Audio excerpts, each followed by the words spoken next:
কল্যাণ কুমার রায় প্রশ্ন করেছেন, শ্রাদ্ধ 11তম দিনে নাকি 13তম দিনে করা উচিত?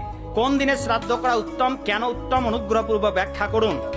যদি এগুলার ব্যাখ্যা করি তবে আপনারা অনেকেই মনে কষ্ট পাবেন, তাই এগুলোর ব্যাখ্যা করতে চাই না, আপনাদের উপর দায়িত্ব দিতে চাই আপনারা কোনটা করবেন। ভগবান শ্রীকৃষ্ণকে গরুর এই প্রশ্নই করেছিলেন। গরুরের প্রশ্ন উত্তরে ভগবান কৃষ্ণ বললেন, গরুর প্রশ্ন করলেন যে একজন মৃত ব্যক্তির ক্ষুধা কবে লাগবে?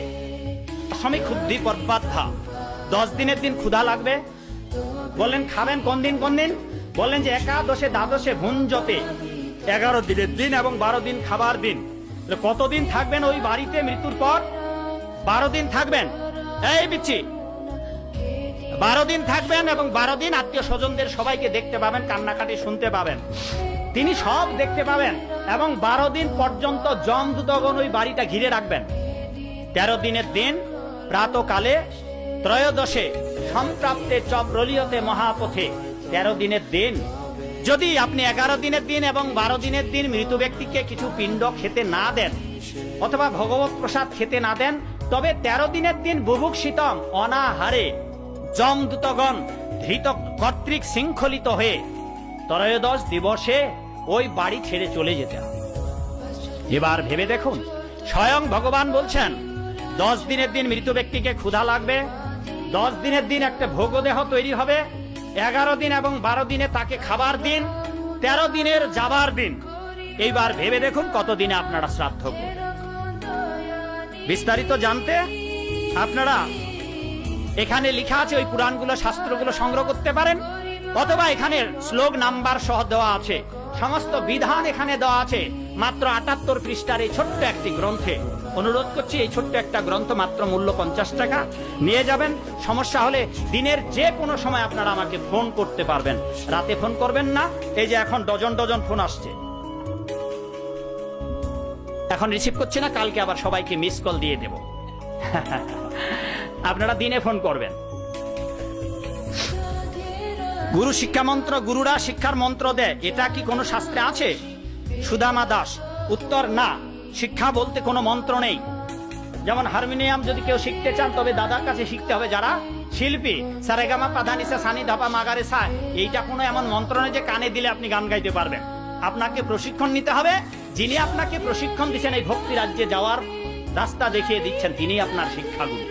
এর জন্য শিক্ষা কোনো মন্ত্র নেই। ইসকন কেন মায়ের হাতে রান্না খায় না? এটি সম্পূর্ণ বাজে কথা। কে বলেছে মায়ের হাতে খানা? যদি মা ভক্ত না হয় তবে ইসকন কারো হাতেই খাবে না, 14 গোষ্ঠীর ঠাকুরের হাতেও খাবে না। কোন ভগবত ভক্ত অভক্তদের হাতে খায় না, সে মা হোক আর বাবা হোক আর 14 গোষ্ঠীর ঠাকুর হোক। আপনি যদি চণ্ডালও হন, আপনি যদি সুইপারও হন, আর যদি আপনি কৃষ্ণ ভক্ত হন, তবে ভক্তরা আপনার হাতেও খাবে। আর যদি আপনি ব্রাহ্মণ চণ্ডাল হয়েও কৃষ্ণ ভক্ত না হন, 14 গোষ্ঠীর ঠাকুরের হাতেও ভক্তরা রান্না খায় না। এমনকি অনেকে আমাদের দুর্নাম করেন যে দেবদেবীর পূজার প্রসাদ খায় না কেন? কয়েকটি কারণ। এক, দেবদেবীর যারা পূজা করে এরা যথার্থ অধিকাংশ ভালো ব্রাহ্মণ নয়। এরা এমন ব্রাহ্মণ দিয়ে পূজা করে, এক হাতে সিগারেট টানছে আর এক হাতে ধূপায় নম দীপায় নম, হ্যাঁ, কালীব্যে নম দুর্গাব্যে নম সরস্বতীব্যে নম, ওম ধূপায় নম দীপায় নম পূজা শেষ। 1 নম্বর কারণ, ওই ব্রাহ্মণেরা আসল, অনেকে অধিকাংশ আসল ব্রাহ্মণ নয়। 2 নম্বর কারণ, তারা রাধা গোবিন্দকে নিবেদন করে না, সোজাসুজি দেবদেবীকে নিবেদন করছে। আর দেবদেবীরা রাধা গোবিন্দের প্রসাদ ছাড়া গ্রহণ করে না। সেই জন্য যারা রাধা গোবিন্দের পূজা করে, রাধা গোবিন্দের ভোগ নিবেদন না করে দেবদেবীকে সোজা নিবেদন করে, এদের দেবদেবী পূজা হয় না। তাই ওই দেবদেবী পূজার প্রসাদ কৃষ্ণ ভক্তরা গ্রহণ করেন না। আত্মার আয়তন কত? বাবা,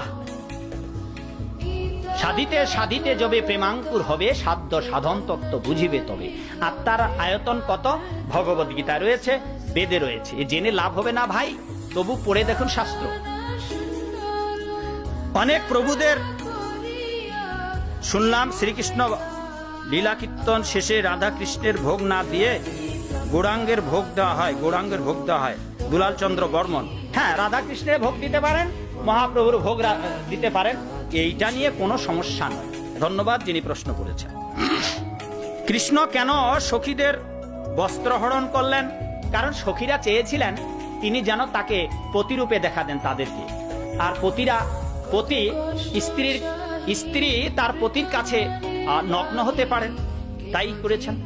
ভাই যিনি প্রশ্ন করেছেন, এটি সাধিতে সাধিতে ওই একই প্রেমাঙ্কুর হবে, সাধ্য সাধন তত্ত্ব বুঝিবে তবে। হ্যাঁ, বস্ত্রহরণ করেছিলেন।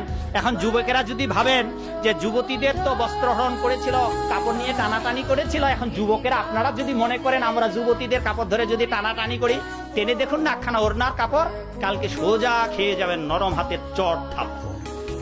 আর ক্ষমা ওই মেয়েটিকে চাইতে হবে না। হ্যাঁ, 10 সমাজের মাঝে চড়ও খাবেন আর আপনাকে ক্ষমা চাইতে হবে। শ্রীকৃষ্ণ যে ভগবান তার একটি ছোট্ট প্রমাণ দিলাম। নারীরা কেউ নারীদের কাছে কৃষ্ণ ক্ষমা চেয়েছিল নাকি নারীরাই কৃষ্ণের কাছে জোড়হাত করে ক্ষমা চেয়ে কাপড় চেয়েছিলেন?